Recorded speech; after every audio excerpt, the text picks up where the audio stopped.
Hi guys, this is Shravani. ఇవాల్టి video వచ్చేసి దేవీ నవరాత్రుల్లో అమ్మవారికి రెండో రోజు ఎంతో ప్రీతికరమైన ప్రసాదం శనగలు ప్రసాదం. సో అది ఎలా ప్రిపేర్ చేయాలో ఈ వీడియోలో అయితే చూసేయండి. ముందుగా శనగల్ని ఇలా ఒక 4 hours పాటు నానబెట్టుకోవాలి. చూస్తున్నారు కదా, శనగలు ఈ విధంగా ఉంటాయి. నానబెట్టుకున్నాక బాగా ఉబ్బుతాయి. 4 hours బాగా నానాక ఈ విధంగా అయితే ఉంటాయి. ఇలా నానబెట్టుకున్న శనగల్ని ఒక 2-3 times వరకు శుభ్రం చేసుకుని ఒక పక్కన పెట్టుకోవాలి. నెక్స్ట్ ఒక కుక్కర్ తీసుకుని దాంట్లోకి మనం ఆల్రెడీ కడిగి పెట్టుకున్న శనగల్ని ఆ కుక్కర్లోకి అయితే యాడ్ చేసుకోవాలి.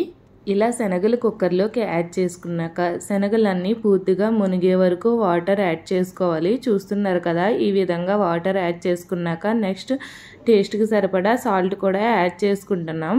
శనగల్లోకి వాటరు సాల్ట్ యాడ్ చేసుకున్నాక 4 to 5 whistles రానివ్వాలి. ఆ తర్వాత స్టవ్ ఆఫ్ చేసుకోవాలి. శనగలు ఓవర్ నైట్ మొత్తం నానబెడితే నేను వేసుకున్న వాటర్ కూడా వేయనవసరం లేదండి. కొద్దిగా తక్కువ వాటర్ వేసి ఒక 2-3 whistles వస్తే సరిపోతుంది. నేను జస్ట్ 4 hours ముందు నానబెట్టాను కదా, అందుకని ఎక్కువ వాటర్ వేసి ఎక్కువ విజిల్స్ అయితే వేయించాను. అట్లీస్ట్ 2 hours అన్నా నానితే శనగల టేస్ట్ అనేది చాలా బాగుంటుంది.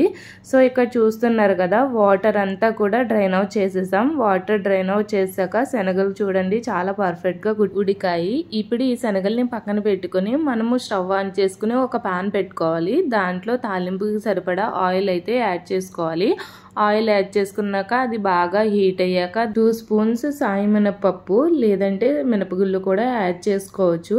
తర్వాత 1 spoon పచ్చిశనగపప్పు కూడా యాడ్ చేసుకోవాలి. అవి రెండు బాగా ఫ్రై అవనివ్వాలి. ఇలా పప్పులు కొద్దిగా కలర్ చేంజ్ అయ్యాక అందులోకి జీలకర్ర, ఎండుమిరపకాయలు, 2 కరివేపాకు రెబ్బలు యాడ్ చేసుకోవాలి. అవి అన్నీ కూడా మంచిగా ఫ్రై అయ్యాక మనం డ్రైన్ అవుట్ చేసి పెట్టుకున్న శనగలు కూడా ఈ తాలింపులోకి యాడ్ చేసుకుని ఒక 2 to 3 minutes బాగా కుక్ అవనివ్వాలి. దేవీ నవరాత్రుల్లో రెండో రోజు అమ్మవారి అవతారం వచ్చేసి శ్రీ బ్రహ్మచారిణి దుర్గా అండ్ అలానే అమ్మవారి అలంకరణ వచ్చేసి శ్రీ బాల త్రిపుర సుందరీదేవి అలంకారము.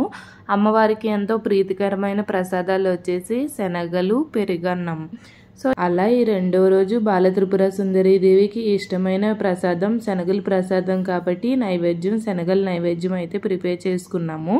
చూస్తున్నారు కదా, ఇలా తాలింపు వేసి మొత్తం అన్ని మిక్స్ చేశాక దాంట్లోకి కొద్దిగా కారము అండ్ అలానే టేస్ట్కి సరిపడా సాల్ట్ చూసుకుని యాడ్ చేసుకోండి. ఆల్రెడీ మనం శనగలు ఉడకబెట్టేటప్పుడు సాల్ట్ యాడ్ చేసుకున్నాం కదా, సో సాల్ట్ కొద్దిగా తక్కువ యాడ్ చేసుకోండి. ఇలా అన్నీ వేసేసాక మొత్తం అన్నీ బాగా కలిసేలా కలుపుకోవాలి. ఇలా ప్రసాదం రెడీ అయ్యాక ముందుగా అమ్మవారికి నివేదించడానికి ఒక ప్లేట్లోకి శనగలు అయితే తీసేసుకుంటున్నాను. శ్రీ బాల త్రిపుర సుందరీదేవి ఆశీస్సులు ఎల్లప్పుడూ మనందరిపై ఉండాలని మనస్ఫూర్తిగా కోరుకుంటున్నాను.